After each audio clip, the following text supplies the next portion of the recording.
ফাতেমার মারিফাত এটা অন্য এক রকম জিনিস। আমাদেরকে মা ফাতেমার মারিফাত, মা ফাতেমাকে চিনতে হবে। মানুষ যখন ইয়া নাফসি বলতে থাকে সেই সময়ও মা ফাতেমার এই শাফাআত তখন আমাদের কাছে থাকে। আনসার এবং মুহাজিরদের নারীরা তারা মা ফাতেমার কাছে আসতো। মা ফাতেমার মারিফাত আমাদেরকে জানতে হবে।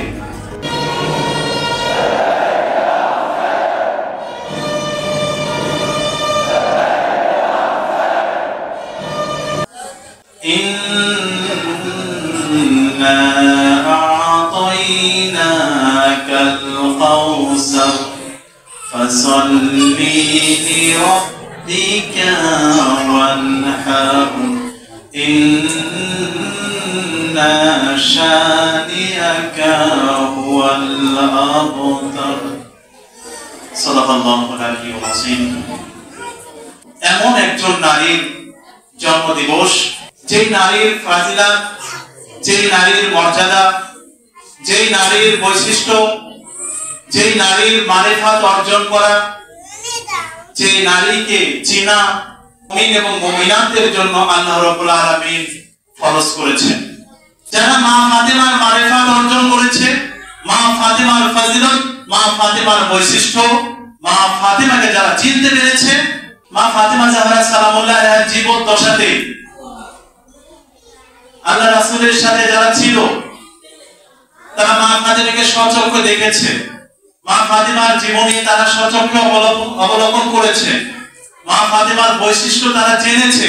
আমরা তো বই পুস্তকে পড়েছি, তারা বাস্তবে স্বচক্ষে দেখেছে মা ফাতেমা কেমন ছিল, কিরকম ভাবে তিনি জীবন যাপন করতেন। স্বচক্ষে দেখার পরেও কিভাবে বলা হয় যে প্রথম এবং দ্বিতীয় এই দুই ব্যক্তি তারা মা ফাতেমার উপরে অত্যাচার নির্যাতন করল। এখানে বলা হচ্ছে যে তারা যদিও স্বচক্ষে দেখেছে, মা ফাতেমাকে অবলোকন করেছে, তার মারিফাত অর্জনের চেষ্টা করেছে, বরং বলা হচ্ছে তারা মা ফাতেমাকে সঠিকভাবে তার মা ফাতেমার মারিফাত তারা অর্জন করতে পারে। এখানে স্বচক্ষে দেখা কোনো বড় বিষয় নয়। মা ফাতেমার মারিফাত এটা অন্য এক রকম জিনিস। মা ফাতেমার মারিফাত অর্জন করেছিল সালমান, মা ফাতেমার মারিফাত অর্জন করেছিল মেঘদাদ, মা ফাতেমার মারিফাত অর্জন করেছিল বেলাল হাবাসি, মা ফাতেমার মারিফাত অর্জন করেছিল আবু যার গিফারির মতো আল্লাহ রাসূলের বিখ্যাত সাহাবীগণ। যার কারণে তাদের ইতিহাস যদি আমরা দেখি, মা ফাতেমার মারিফাত অর্জন করার কারণে তারা আল্লাহ রাসূল সাল্লাল্লাহু আলাইহি সাল্লামের ইন্তেকালের পরে যখন বেশিরভাগ সাহাবী প্রথম খলিফার হাতে বায়াত গ্রহণ করলো, এই সাহাবীরা কিন্তু কখনোই প্রথম সাহাবীর হাতে, এই প্রথম ব্যক্তির হাতে বায়াত গ্রহণ করেনি। তারা সত্যিকার অর্থে মা ফাতেমার মারিফাতকে অর্জন করেছিল। এই কারণে আমাদেরকে মা ফাতেমার মারিফাত, মা ফাতেমাকে চিনতে হবে। মা ফাতেমার বৈশিষ্ট্য, এমন বৈশিষ্ট্য মা ফাতেমার বৈশিষ্ট্যদের বলা হচ্ছে যখন একজন মানুষ এই দুনিয়া থেকে বিদায় নেবে, যখন এই একজন মানুষ এই দুনিয়া থেকে বিদায় নেওয়ার পর তার যখন এই মৃত্যুর সময় থেকে ফুল সিরাত পর্যন্ত আসর নাসর এই সময়গুলোতে যখন সবাই তার থেকে মুখ ফিরিয়ে নেবে, কোরআনের আয়াত বলা হচ্ছে একজন সন্তান তার পিতা থেকে মুখ ফিরিয়ে নেবে, পিতা তার সন্তান থেকে মুখ ফিরিয়ে নেবে, স্ত্রী তার স্বামীর কাছ থেকে মুখ ফিরিয়ে নেবে, স্বামী তার স্ত্রীর কাছ থেকে মুখ ফিরিয়ে নেবে। যে এমন একটি সময়ে মানুষ যখন ইয়া নাফসি বলতে থাকবে, সেই সময়ও আমাদেরকে মা ফাতেমার যে শাফাআত, মা ফাতেমার এই শাফাআত তখন আমাদের কাছে থাকে। এখন আপনারা হয়তো বলতে পারেন, মা ফাতেমা কি সে শাফাআতের যোগ্যতা রাখে কিনা? পবিত্র কোরআনে সূরা ইয়াসিনে আল্লাহ রাব্বুল আলামিন বর্ণনা করছেন, যাদেরকে আল্লাহ রাব্বুল আলামিন শাফাআতের অনুমতি দিয়ে থাকেন তারাই শাফাআত করতে। এখানে মা ফাতেমার মর্যাদা আমাদের কাছে এইভাবে, মা ফাতেমার মারিফাত আমাদেরকে অর্জন করতে হবে।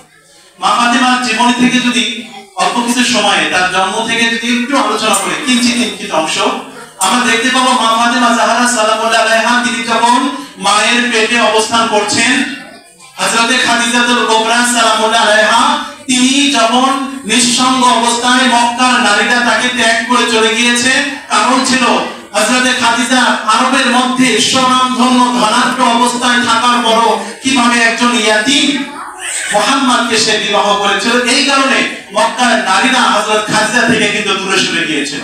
যে সময় মক্কার নারীরা খাদিজার আশেপাশে ঘুরঘুর করত, কিন্তু হযরত মুহাম্মদ সাল্লাল্লাহু আলাইহি সাল্লামকে বিয়ে করার কারণে হযরত খাদিজা তার সমস্ত সম্পদ আল্লাহর রাসূলকে উৎসর্গ করার কারণে সেই মক্কার নারীরা হযরত খাদিজা থেকে দূরে সরে যায়।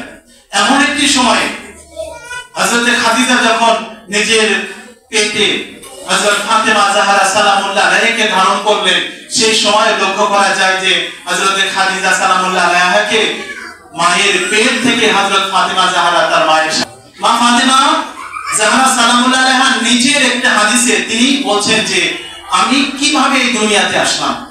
তিনি তার একটা নিজের পবিত্র একটা হাদিসে তিনি নিজে বর্ণনা করেছেন যে আল্লাহ রাসূলের সাহাবীদের খেদমতে তিনি বলছেন যে আমি আল্লাহ রাব্বুল আলামিন যখন আমার নূরকে সৃষ্টি করলেন, কার নূর? মা ফাতেমার নূরকে। মা ফাতেমার নূরকে যখন আল্লাহ রাব্বুল আলামিন সৃষ্টি করলেন, মা ফাতেমা নিজে বলছেন যে তখন আমার নূর আল্লাহ রাব্বুল আলামিনের তাসবিহ পাঠ করা শুরু করলো। আল্লাহ রাসূল যেভাবে সিজদাতে মায়ের পেট থেকে জন্মগ্রহণ করার পরেই সিজদাতে এসেছিলেন, খাতুনে জান্নাত মা ফাতেমা জাহরা সালামুল্লাহ আলাইহা তিনিও মায়ের পেট থেকে জন্মগ্রহণ করার পরেই সিজদাতে গিয়েছিলেন। সিজদাতে গিয়েই তিনি বলেছেন লা ইলাহা ইল্লাল্লাহু মুহাম্মাদুর রাসূলুল্লাহ ওয়ালিউল্লাহ আশহাদু আন লা ইলাহা ইল্লাল্লাহু ওয়াহদাহু লা শারীকা লাহু। এইভাবে মা ফাতেমা জাহরা আল্লাহ রাসূলের শাহাদাত বাক্য তিনি পাঠ করেছেন। মা ফাতেমা জাহরা তিনি যখন শৈশব তার কৈশোর মক্কার জীবনের যে 9 বছর তিনি এই জীবনটা তিনি যেভাবে পার করেছেন, এই 9 বছরের জীবনে তিনি বিশেষ করে একজন মায়ের ভূমিকা তিনি পালন করেছেন।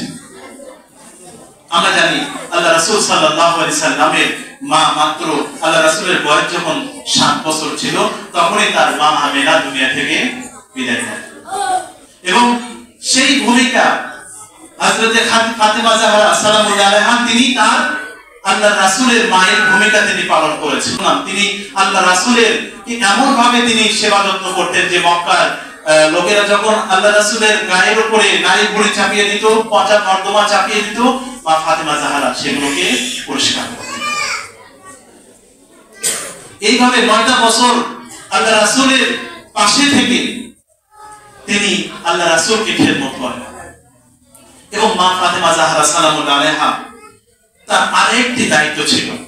রিওয়ায়াতে এরকমই পাওয়া যায় যে মক্কা এবং মদিনার নারীরা যারা ইসলাম ধর্ম গ্রহণ করেছিল, মক্কাতে তো অল্প সংখ্যক ছিল, মদিনাতে আরো বিস্তৃত আকারে।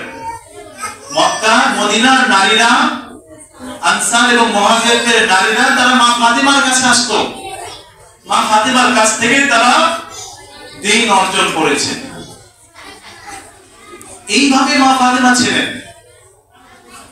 অর্থাৎ আল্লাহ রাসূলকে যদি আমরা বলি তিনি পুরুষদের যে কাজগুলো করেছেন, ঠিক তেমনই ভাবে মা ফাতেমা জাহরা তার বিপরীত নারীদেরকে সেই সমান ভাবে সাপোর্ট নারীদের বিষয়ে মা ফাতেমা জাহরা সালামুল্লাহ আলাইহা দিয়েছেন।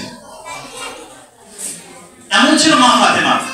মা ফাতেমার মারিফাত আমাদের অর্জন করতে হবে, মা ফাতেমার মারিফাত আমাদেরকে জানতে হবে, তার বিষয়ে ঈমান আমাদের হৃদয়ে বৃদ্ধি করতেই হবে।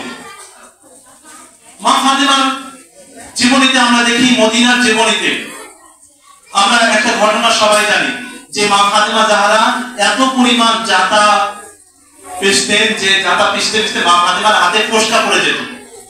আমরা এটা সবাই জানি তো? কি বিশ্বাস করেন? সবাই জানি? আমরা কথা বলেন, হাতে ফোসকা পড়ে যেত। মা ফাতেমার বাড়ির সদস্য সংখ্যা কয়জন ছিল এই সময়?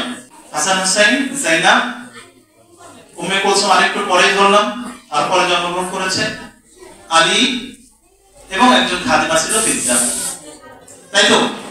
এই কয়েকজনই তো। আচ্ছা, এই কয়েকজন মানুষের জন্য জাতা পিষতে কি মা ফাতেমার হাতে ফোসকা পড়ার কথা? কয়েকজন, তাদের জীবনের খাবারের আবাসনা খুবই কমই দেখতে পাই।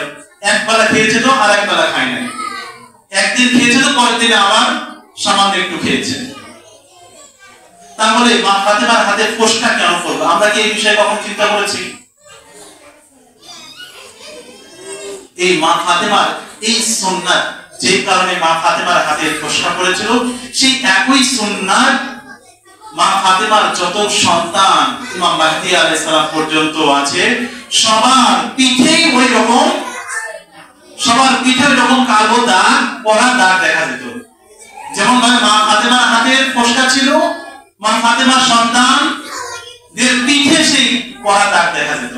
তাদের গোসলের সময়, মৃত্যুর পরে গোসলের সময় সেই পড়া দাগ দেখা যেত। ইমামদের জীবনীতে তারা প্রত্যেকটা রাত্রে যারা অসহায় দুস্থ মানুষ, তাদের জন্য ইমামগণ নিজের পিঠে করে রুটির বস্তা নিয়ে নিয়ে তাদের দরজায় দরজায় দিয়ে আসতেন। এটা কি একদিন দিলে ফোসকা পড়ার কথা? আমরা যারা কাজ করে, কৃষক মানুষ যারা কাজ করে, যারা কাঁধে করে ভার নিয়ে, একদিন ভার ধরে কি কাঁধে ফোসকা করবে? নেলে কন্টিনিউ করতে হবে। ইমামদের এইরকম ঘাড়ে এরকম ফোসকা, বড় দাগ দেখা যেত। তাহলে এটা থেকে আমরা বুঝতে যে তারা সারাটা জীবন এই কাজটি করেছে। তেমনি ভাবে মা ফাতেমা জাহরা সালামুল্লাহ আলাইহা, আমরা আল্লাহর রাসূলের জীবনীতে দেখতে পাই যে মদিনার যে মসজিদে নববী সেখানে স্থাপন করা হয়েছিল, মসজিদে নববীর চারপাশ দিয়ে একটা করে বেড়া, একটা ছাউনি দেওয়া ছিল। যে ছাউনিতে আসহাবে সুফফা নামে একদল মানুষ তারা সেখানে বসবাস করত, যারা বিভিন্ন শহর থেকে, বিভিন্ন এলাকা থেকে এসেছে, যাদের না ঘর বাড়ি ছিল, না আত্মীয় স্বজন ছিল, অসহায় দুস্থ মানুষ। এইসব মানুষদের জন্য আল্লাহ রাসূল সাল্লাল্লাহু আলাইহি সাল্লাম সেই আসহাবে, তাদেরকে বলা হতো আসহাবে সুফফা, এবং সেই আসহাবে সুফফাদের জন্য থাকার জন্য মদিনা মসজিদে নববীর চারপাশ দিয়ে তাদের থাকার ব্যবস্থা আল্লাহ রাসূল করে দিয়েছেন। বলে আল্লাহ রাসূল তাদের থাকার ব্যবস্থা করেছিলেন। খাতুনে জান্নাত মা ফাতেমা জাহরা সালামুল্লাহ আলাইহা তাদের খাবারের ব্যবস্থা করেছিলেন। সুফফার সংখ্যা কত ছিল জানেন? 400 জন। ওই সময়ে কন্টিনিউ 400 জনের মতো সেখানে আসহাবে সুফফার লোকজন ওই চারপাশে বসবাস করত। আর 400 জনের খাবার মা ফাতেমা জাহরা প্রত্যেকটা দিন, সারাটা দিন তিনি তাদের জন্য রুটি তৈরি করতেন, এবং সেই রুটি রাত্রে বেলায় তাদেরকে অর্পণ করতেন। এমন ছিল মা ফাতেমার জীবনী। মা ফাতেমার জীবনীতে আমরা কোরআনে আল্লাহ রাব্বুল আলামিন নিজে বর্ণনা করেছেন, তার ইয়াতীম, মিসকিন এবং বন্দীদেরকে তারা নিজেদের সমস্ত খাবারে তারা বিলিয়ে দিয়েছে। আমরা এটা জানি, সবাই ঘটনা আমরা জানি। ফাতেমা জাহরা সালামুল্লাহ আলাইহা তিনি বিশেষ করে নিজেকে স্থান দিতেন সবার, নিজেকে উৎসর্গ করেছেন নিজের সবার জন্য। শেষ পর্যন্ত আমরা মা ফাতেমার এই তো তিনি জামাতীয় স্থানে তার শাহাদত দিবস আমরা পালন করলাম। নিজেকে মাত্র 18 বছর বয়সে তিনি নিজেকে বৃদ্ধ বানিয়ে দিয়েছিলেন। কিসের জন্য? কার জন্য? নিজের জন্য, আল্লাহ রাসূলের, সাহাবীদের জন্য, আমাদের জন্য, শিক্ষা দেওয়ার জন্য। তিনি মাত্র 18 বছর বয়সে নিজেকে বৃদ্ধ করেছিলেন, যাতে আল্লাহ রাসূলের সাহাবীরা তারা যেন গোমরাহ না হয়ে যায়। এখানে হযরত আলী আলাইহিস সালামের খেলাফত বা বাগে ফাদাক, এটা একটা মুখ্য বিষয় ছিল, খুব সাধারণ একটা বিষয় ছিল তাদের জন্য। মূলত মা ফাতেমা সালামুল্লাহ আলাইহা তিনি চেয়েছিলেন যারা আলী আলাইহিস সালামের কাছ থেকে দূরে চলে গেছে, তারা দূরে যাওয়ার কারণে তারা হালাক হয়ে যাবে, তারা ধ্বংস হয়ে যাবে, তারা যেন ধ্বংস না হয়ে যায়। এই কারণে মা ফাতেমা তাদের দরজায় গিয়ে গিয়ে তাদের সাথে কথা বলেছিলেন, তাদেরকে আহলে বাইতের সাথে সম্পর্কিত রাখার জন্য চেষ্টা করেছিলেন, যাতে তারা ধ্বংস হয়ে না যায়। মা ফাতেমা এটা ছিল বাগে ফাদাক বা আলী আলাইহিস সালামের যে প্রথমে তিনি যে খলিফা হওয়ার জন্য যে উপযুক্ত, এটা আমরা সবাই বিশ্বাস করি, সবাই ইতিহাস হিসেবে সবাই জানে। এটা খুব বড় বিষয় ছিল না, এটা একটা ওসিলা ছিল মাত্র তাদের কাছে পৌঁছে, তাদেরকে ফিরে আনার জন্য। মা ফাতেমা তার নিজের সারাটা জীবন, জন্ম থেকে মৃত্যু পর্যন্ত সারাটা জীবন তিনি মানুষের জন্য, মানুষকে যারা গোমরাহ না হয়ে যায়, মানুষ যেন জাহান্নামে না যায়, এই চেষ্টাই তিনি করে গিয়েছেন। মা ফাতেমার মারিফাত আমাদেরকে অর্জন করার, আমাদের হৃদয়ে স্থান করার আল্লাহ রাব্বুল আলামিন তৌফিক দান করুন। ইলাহি আমিন।